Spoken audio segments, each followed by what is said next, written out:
The chair screeched across the concrete patio, hurled by a leather-clad arm toward the little girl in the wheelchair.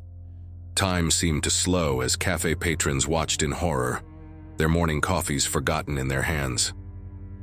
The German Shepherd moved like liquid lightning, positioning his muscular body between the flying furniture and the paralyzed child, his teeth bared in a silent warning that made even grown men step back.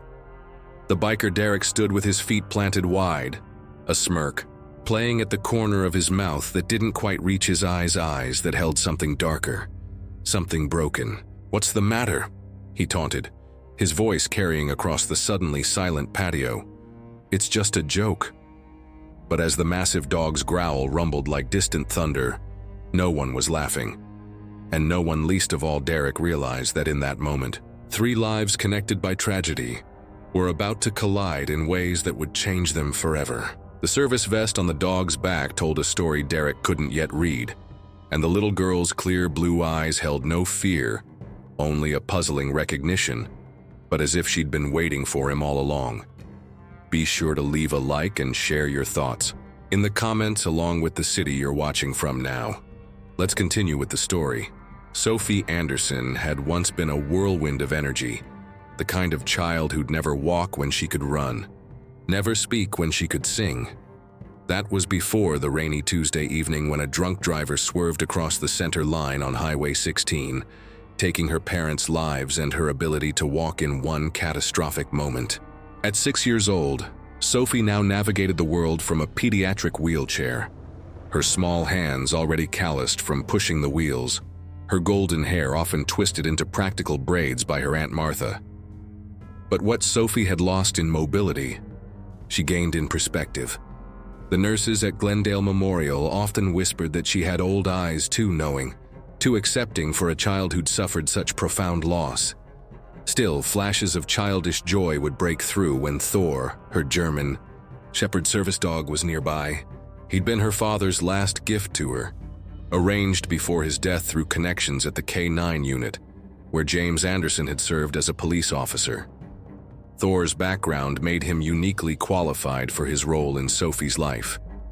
Before becoming her service dog, he'd served 3 distinguished years in the Glendale Police Department's K9 unit, specializing in search and rescue operations. His training had been so exemplary that he'd received special commendation when he'd located 2 children trapped beneath rubble after a gas explosion. Thor's transition to service work had been seamless, trading the intensity of police work for the constant vigilance required to assist Sophie. The specialized harness he wore allowed Sophie to steady herself during transfers, while his imposing presence deterred the unwanted attention her wheelchair sometimes attracted. Thor was more than Sophie's assistant. He was her guardian, confidant, and bridge to independence. Derek Mitchell hadn't always been the kind of man who'd intimidate a child. Before his 3 tours in Afghanistan, he'd been known for his easy laugh and steady hands that had trained military dogs with patience few handlers possessed. But war had hollowed him out, replacing calm confidence with jagged anxiety and unpredictable rage. The memories haunted him. The explosion, the frantic barking of his K9 partner trying to alert him, the sacrifice of his best friend James, who'd pushed him clear of the blast. Derek's return to civilian life had been a series of failures, jobs lost to sudden angry outbursts, relationships fractured by his nightmares, self-medication with whatever would quiet his mind.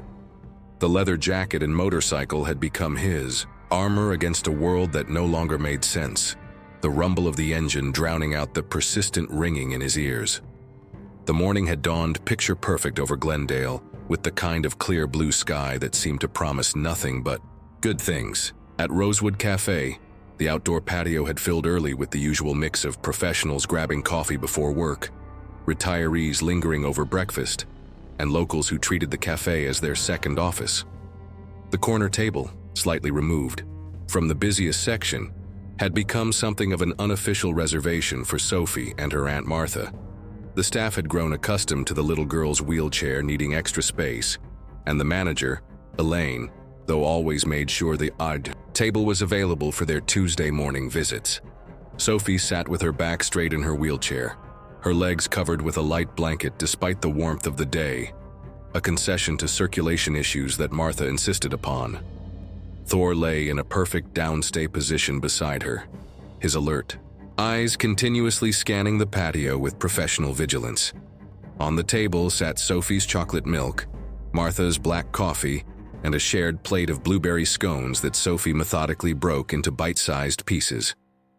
"Remember your exercises this afternoon," Martha was saying, her reading glasses perched on the end of her nose as she reviewed the day's schedule in her worn planner. "Dr. Weston says you're making excellent progress with your upper body strength." Sophie nodded, though her attention had drifted to a monarch butterfly landing briefly on a nearby flowering bush. "Aunt Martha, do butterflies remember being caterpillars?" she asked, her question reflecting the characteristic way her mind wandered between practical matters and philosophical wonderings.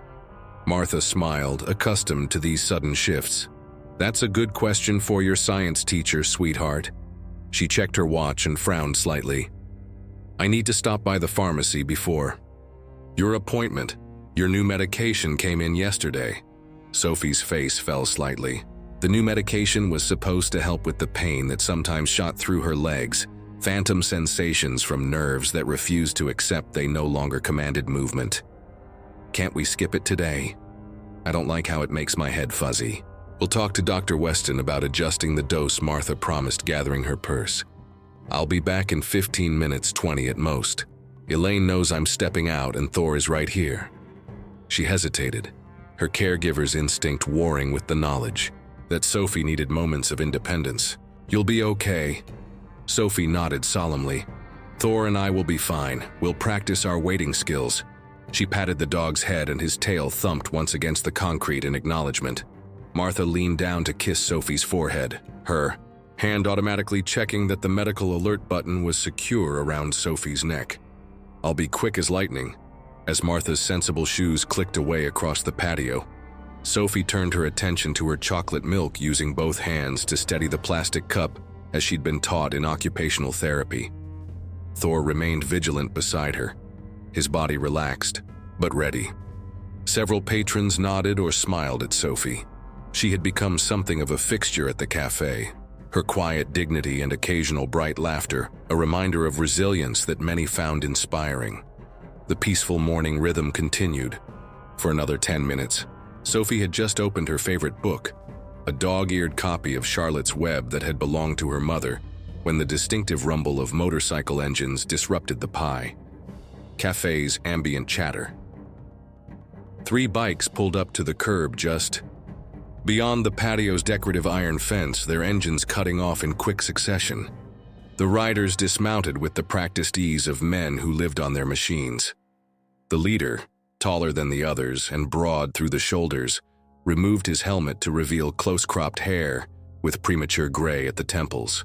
The leather vest he wore over a faded t-shirt bore no motorcycle club insignia, but the military boots and the way he surveyed his surroundings spoke of someone accustomed to assessing threats. Thor's ears pricked forward, his body tensing slightly, though he maintained his downstay. Sophie noticed the change immediately. She and Thor had developed the kind of wordless communication that comes from constant companionship. "It's okay, boy," she whispered, though something in the air had changed, a tension that even her young mind could perceive. The 3 men entered the patio area, the leader walking slightly ahead with a rolling gait. A server approached them with meanness, but the leader, Derek, waved her off with a brusque, "Just coffee." "Black. Boy. Bass." His voice carried across the patio, slightly too loud as if he'd forgotten how to modulate it for civilian spaces. As the men settled at a table near the entrance, their presence seemed to expand beyond their physical space. Conversations at nearby tables grew quieter, more guarded. Derek's restless gaze swept across the patio, briefly settling on Sophie and Thor before moving on. But seconds later, his eyes snapped back, focusing more intently on the German Shepherd. "That's a nice-looking dog," he commented to his companions, though his voice projected enough for Sophie to hear. The youngest of the 3 men who'd introduced himself to the server as Mac shrugged. "Just some kid's pet." Derek's laugh held an edge. "That's no pet. Look at how he's positioned. how he's watching everything. He tapped his fingers on the table, in a staccato rhythm. Military trained, I'd bet money on it. Sophie, overhearing this, felt a small flush of pride. People often complimented Thor, but few recognized the extent of his training. She glanced at the cafe entrance, hoping to see Aunt Martha returning, but the doorway remained empty. The server delivered 3 mugs of coffee to the men's table. As she walked away, Derek rose suddenly, causing Thor to shift to high alert. Though the dog remained in position. "I'm gonna check out that dog," Derek announced, ignoring the way his friends rolled their eyes. "Leave it, Mitchell," the third man said. "Just drink your coffee." But Derek was already moving across the patio with deliberate steps. Several patrons watched warily, unsure of his intentions. As he approached Sophie's table, Thor's body tensed further, though no sound came from him. Sophie looked up at the tall man now standing beside her table, her small face composed despite the flutter of anxiety in her chest. "Good morning, sir," she said politely, as Martha had taught her to address adults. Derek seemed momentarily taken aback by her formality. "Good morning, kid." His eyes remained on Thor. "That's some dog you've got there, German Shepherd, purebred from the look of him." "Yes, sir. His name is Thor," Sophie replied, her hand instinctively moving to rest on Thor's head, both for her comfort and as a steadying command to the dog. "Thor, huh?" Derek squatted down to the dog's eye level, a move that made Thor's ears flatten. "Slightly. You're a working dog, aren't you, boy?" He reached out a hand toward Thor's snout. "Please don't touch him without asking," Sophie said quickly. "He's on duty." "Why?" Derek's hand paused in midair. "On duty?" His eyes took in the service vest he'd somehow missed before, then traveled to Sophie's wheelchair, understanding dawning slowly on his face. "All right." But instead of withdrawing, he left his hand extended inches from Thor's nose. "I've handled dogs like him before. They know me." From across the patio, one of Derek's friends called out, "Come on, man, leave the kid alone." But Derek seemed transfixed by Thor, by the dog's controlled alertness, and the intelligent assessment in his eyes. Something about the animal had triggered a cascade of memories of desert sand and night patrols, of the comforting weight of a canine partner against his side in the darkness. "Ex-military?" he asked, though it wasn't really a question. Sophie shook her head. "Police. He worked with my daddy." At the word daddy, a shadow crossed Derek's face, a tightening around his eyes that Sophie couldn't interpret. The cafe had grown unusually quiet, the other patrons sensing the strange tension building between the man, the child, and the dog that watched him with unwavering attention. Thor remained perfectly still, but Sophie could feel the coiled readiness in his body, the slight tremor of restraint beneath her small hand.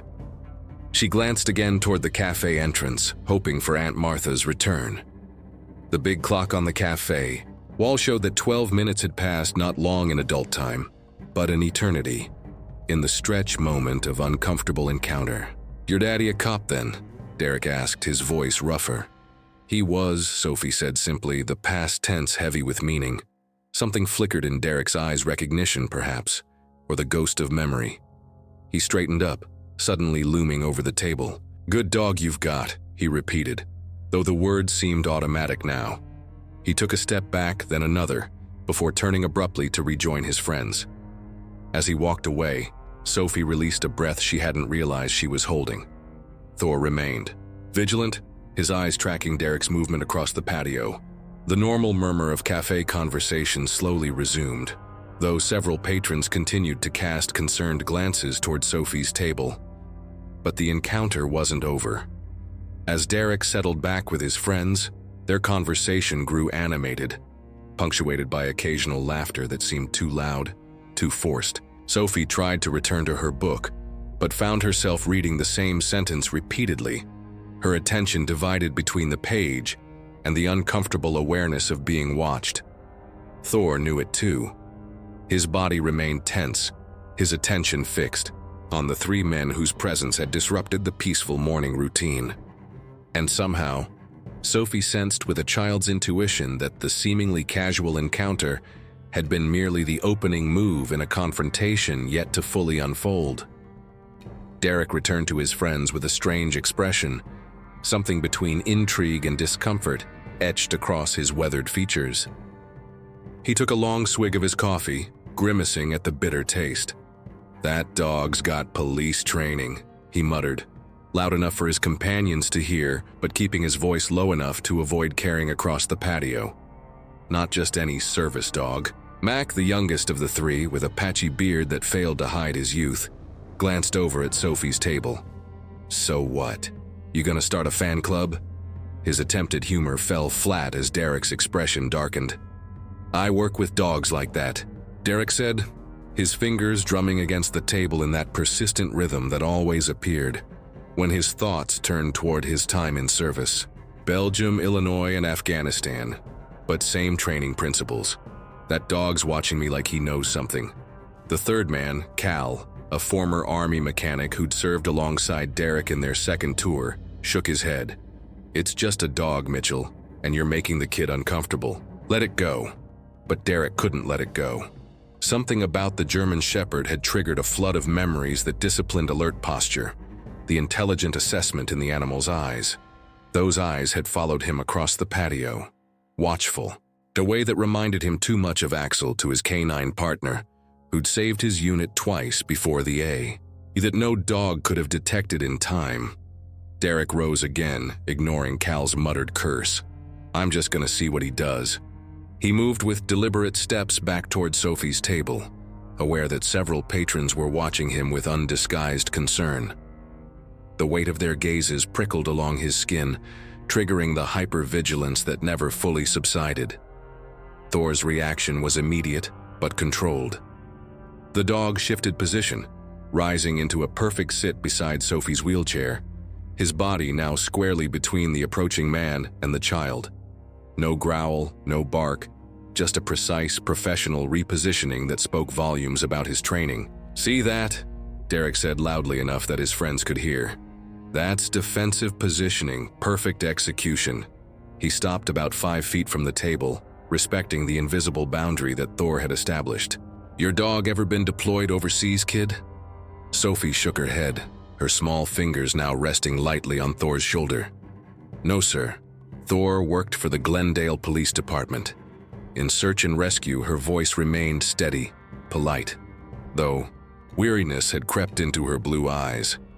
Derek cocked his head, studying Thor with an intensity that made several nearby patrons shift uncomfortably in their seats. "Search and rescue, huh? Found any good missing persons lately?" His tone had shifted, taking on a challenging edge. "He's retired now," Sophie replied, "except for helping me." She gestured toward her wheelchair, a simple movement that carried the weight of explanation.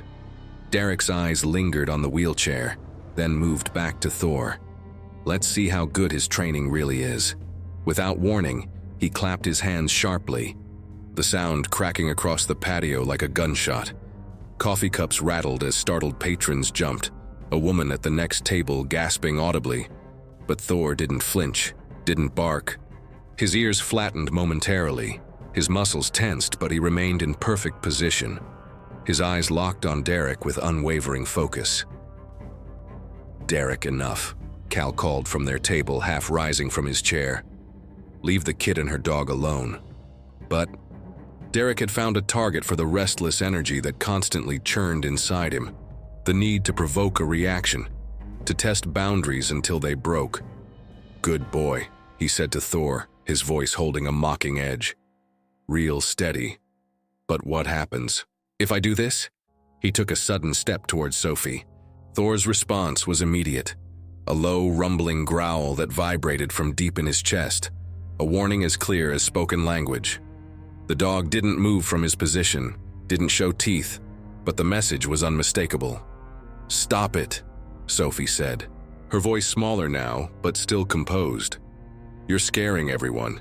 Derek glanced around, suddenly aware of the tension that had spread across the patio. Several patrons had pulled out their phones, some openly filming, others with fingers poised over emergency contacts. The server who'd brought their coffee stood frozen near the entrance, looking uncertainly toward the manager's office. For a moment, something like shame flickered across Derek's face. He took a step back, raising his hand slightly. "Just testing his training," he said, the excuse sounding hollow even to his own ears. "No harm meant." "Thor is very well trained," Sophie said, her hand still resting on the dog's shoulder. "My daddy made sure of that before he went to heaven." Her composure wavered slightly on the last words, a child's grief momentarily visible beneath her careful poise. Something in Derek's expression shifted at the mention of Sophie's father. A muscle twitched in his jaw, his fingers curling into fists at his sides. "Your dad taught him well," he said, his voice rougher. He turned abruptly, stalking back to his companions with rigid shoulders. "Happy now?" Cal asked as Derek dropped heavily into his chair. "You just harassed a disabled kid. Real heroic, Mitchell." Mac laughed nervously. The dog didn't even flinch. Military grade for sure. Derek's gaze remained fixed on Sophie and Thor, something troubled and distant in his eyes. "That kid said her dad's dead." Cal shrugged. "Lots of cops die in the line of duty. Doesn't make it your business." "Something about them." Derek trailed off, his thoughts whirling in directions he couldn't fully articulate. The coffee in his mug had grown cold, but he drank it anyway, grimacing at the bitter taste. The ringing in his ears had intensified, a constant companion since the explosion. But worse now, with the adrenaline coursing through his system. Across the patio, Sophie had returned to her book, or at least was making a show of reading it. Thor remained vigilant, his attention divided between his charge and the three men whose presence had disrupted their morning routine. "We should go," Cal said, checking his watch. "Got that appointment at the VA at 11. But Derek wasn't ready to leave. Something unfinished pulled at him, a compulsion he couldn't name. He watched as Sophie turned a page in her book, her movements careful and precise. There was something about her that nagged at his memory, something he couldn't quite place. "One more test," he said suddenly, pushing his chair back. Cal grabbed his arm. "Derek, no, we're leaving now." Derek shook him off with a sharp movement. "Just one more. I need to see something." He strode across the patio before his friends could stop him, ignoring the murmurs that followed his approach. Thor was on his feet the moment Derek moved, once again positioning himself between the approaching man and Sophie. This time the dog's hackles were slightly raised, his stance wider and more defensive. "Sir, please go back to your table," Sophie said, her voice steadied despite the tension evident in her small frame. "Thor doesn't like people approaching fast." Derek stopped, but closer this time, just beyond arm's reach. "Smart dog," he said, his eyes fixed on Thor rather than Sophie. "He knows when someone's a threat." He shifted his weight slightly, a testing movement. Thor's growl deepened, the sound carrying across the now silent patio. Several patrons stood, unsure whether to intervene, while others moved further away from the developing confrontation. "I'm not a threat," Derek said, though his body language communicated otherwise. He is curious about how good he really is. Without warning, he reached toward Sophie's book. Thor's reaction was immediate and calculated. He moved forward just enough to block Derek's hand, teeth still concealed but stance now unmistakably protective. The growl hadn't stopped, a continuous warning that made the hair on the back of Derek's neck stand up. "See?" Derek said, pulling his hand back. "A perfect threat assessment. Your dad trained him to protect you specifically, didn't he?" Sophie nodded slowly. "Thor keeps me safe." Her voice trembled slightly now, the first real indication that the confrontation had begun to pierce her carefully maintained composure. From across the patio, Mac called out, "Come on, Derek. Let it go, man. Man." But Derek was locked in now, a confrontation of wills with the German Shepherd, whose disciplined response both impressed and provoked him. "Let's see what happens if I do this," he said, and before anyone could react, he moved to touch Sophie's wheelchair. Thor's warning growl escalated instantly into a sharp, authoritative bark that froze Derek in his tracks. The dog still hadn't moved from his defensive position, hadn't attempted to bite, but the message was clear. This was the final warning. A woman at a nearby table stood up forcefully, her chair scraping against the concrete. "That's enough," she called out, her voice cutting through the tension. "Leave that child alone right now." Derek turned toward the woman, irritation flashing across his face. "Mind your own business, lady. I'm not hurting anyone." "You're harassing a disabled child," the woman replied, stepping forward. "And I've already called the manager." As if on cue, the cafe manager emerged from inside, a middle-aged woman with a determined expression. "Is there a problem here?" she asked, though her eyes made it clear she already knew the answer. Derek stepped back from Sophie's table, his hands raising slightly in a gesture that was half surrender, half dismissal. No problem. Just admiring the dog's training. He was scaring Sophie. Another patron interjected, "Been at it since his friend left." The manager's expression hardened. "Sir, I'm going to have to ask you and your friends to leave. We don't tolerate harassment of any kind at Rosewood." Derek's face darkened, a flush creeping up his neck. "Harassment? I was just talking to the kid." "You were testing my dog," Sophie said quietly, and making him nervous. "Please stop." Her simple request, delivered without accusation but with undeniable clarity, seemed to land differently than the manager's demand. Derek looked at Sophie, really looked at her for the first time, and for a brief moment something like recognition flickered in his eyes. "Fine," he said abruptly. "We're going." He turned and strode back to his companions, who were already standing, clearly eager to leave the tense situation. As they collected their helmets, Mac muttered, "What the hell was that about, Mitchell?" Derek didn't answer. His gaze had returned to Sophie and Thor, a troubled frown creasing his forehead. As the three men made their way out of the patio area, several patrons visibly relaxed, the collective tension beginning to dissipate. But just as they reached the exit, Derek paused, turning back to look at Sophie one more time. "Hey kid," he called across the patio. "What's your last name?" The question hung in the air, unexpected and somehow ominous. Sophie hesitated, years of stranger danger warnings warring with her inherent politeness. "That's not appropriate," the manager stated firmly. "Please leave now." Derek stood motionless for a long moment, his expression unreadable. Then, without another word, he turned and followed his friends out of the cafe, the rumble of motorcycle engines soon signaling their departure. In the aftermath of their exit, the patio remained unusually quiet. Several patrons approached Sophie's table, offering reassuring words and concerned questions about her well-being.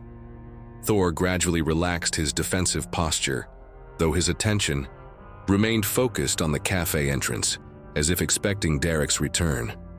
And Sophie, her book forgotten in her lap, sat watching the empty doorway with a thoughtful expression that seemed too old for her young face.